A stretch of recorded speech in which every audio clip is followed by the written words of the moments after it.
Child here. So I thought that I would do another dusting it off, and tonight's dusting it off is one of my oldest fan fictions. Now, I don't quite have the courage to do my oldest fan fiction, for one thing because I left it on permanent hiatus and never came back to it after somebody reviewed it badly. I was just, that at that time, I didn't handle it very well, and I'm probably never going to come back to it. It was a retelling of the Song of Songs, and so also because it's very awkward for me, that's the other reason I don't have the courage to go back into that. So I will go to my oldest fan fiction from an actual fandom, and that happens to be the Phantom of the Opera fandom. At first I super hated the movie. I had my expectations so high, and then I saw the movie and I thought it was ridiculous and I was disappointed. And then because the bar was so low, when I watched it again, it was actually kind of good and I kind of liked it. And then I thought, what happens if? But it wasn't even like a what if this happens. I mean, it happens. Christine leaves the Phantom of the Opera. She doesn't go with him. She doesn't end up with him. And I'm like, well, but what happens to him? I mean, there's this future flash forward, but here's the thing, if he made a different choice, because that ending didn't seem logical to me. I mean, look, it's probably part of the book. I haven't actually read the book, but given the amount of issues he had, I just don't see it happening that he really beats his inner demons throughout his life on his own. Therefore, I wrote this happy little one-shot called Alone, and I have not read it for many years. This will be the first read-through. It was published in the very beginning of 2006. So this is 11 years ago, so this is child at age 17, basically just starting to publish fan fiction. Here we go. Alone by He Calls Me His Child. Alone. His pace slowed. His throat tightened involuntarily. Alone. No. He would not give in to this. Not again. He quickened his pace, his boots ringing off the black cobblestones of Paris. Alone. No. He fought for his composure. The lump in his throat was so big he could scarcely breathe. Alone. No! His cry echoed through the streets of the sleeping city. He slumped to the ground, blessing the darkness for hiding his tears. Alone.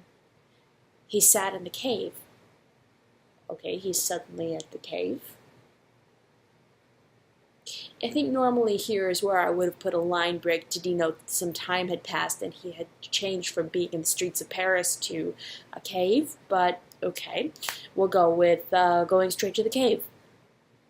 He sat in the cave, staring out at the bay. Wait, what cave? I say the cave as if we're supposed to know what the cave is, but the cave under the opera house was cleaned out by the police. He supposedly vacated it in the movie, and the cave. There was no other cave, and it certainly didn't look out on the bay. I'm guessing he found a cave by the bay, and that's what's going on here? Okay. He sat in the cave, staring out at the bay. The sun was rising over the seas, spilling a garish shade of orange across the sky. But he softened a bit, remembering that she had loved the sun. Alone. He covered his face with his hands in agony. Nothing could appease the voice. Nothing could stop it. He had tried for months, and nothing could be done. The only one who could have stopped it was Christine. Indeed, she had stopped it for a time. When it had stopped, he had felt such bliss, such peace, and child used the word stop way too many times in that last paragraph. I counted 4 times. But Christine had chosen another and left him with this voice, the toneless, emotionless condemnation of his life. Alone. You see, the problem is I say it's a voice without telling you that I think it's a voice of his inner judge, his mental state, all that stuff. I just say it's a voice and basically leave you wondering if he's hearing voices. Get going, child. His hand brushed past his face. Underneath the smooth porcelain mask, he knew what was there. Through the thin facade, he felt every mound, every crevice and unnatural sag in his features. His cheeks were wet with tears. You can't feel one of your cheeks. Stop saying cheeks when you can only feel one of your cheek. One cheek, that's what you can feel. The other's covered in porcelain. I just said that.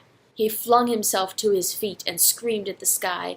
All I wanted was someone to love me, to see me inside. Was that too much? Alone. Thank you, Master McEdgeworth. The word dropped him to his knees again as it pounded through his head. He gasped for air, suffocating under his grief. Nobody wanted him. Nobody knew what he felt.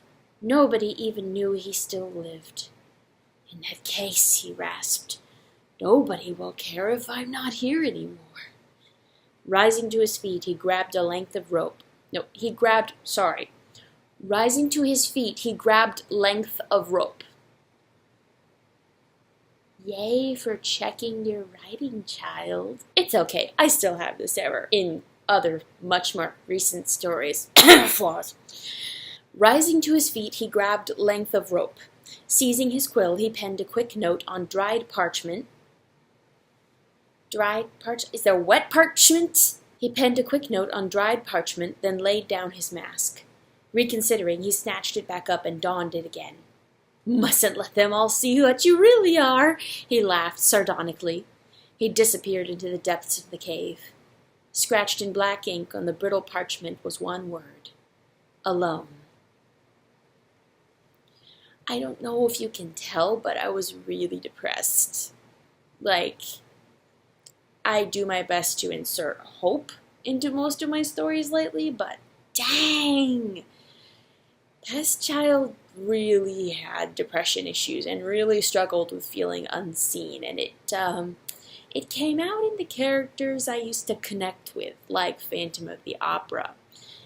No, I didn't feel like I was a murderer, but I did feel unseen and alone, and also hideous because I picked at my face and pulled out my hair. So I felt, yeah, I connected with him and then wrote a suicide one-shot.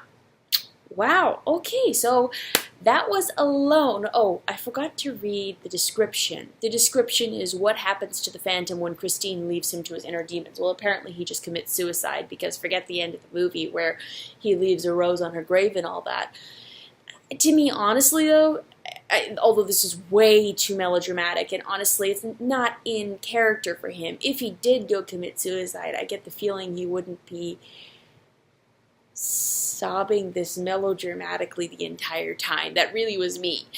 But I do feel like there's a good chance that he didn't survive his inner demons if we take his character the way it was at the end of the movie. So this was my interpretation of that. Hope you enjoyed it. This has been Dusting It Off and Alone, which is my second oldest fanfiction. And let's see what the next one is. Oh, glory. The next one is When Logic Fails, which was the Great Mouse Detective story that I wrote. That was, I think, what I considered my first... Well, it was actually my first real fandom chapter story. And I actually went back and revised it at some point. I don't remember when that was, but I'll look into the history of that, and the next one will be When Logic Fails. See you all then.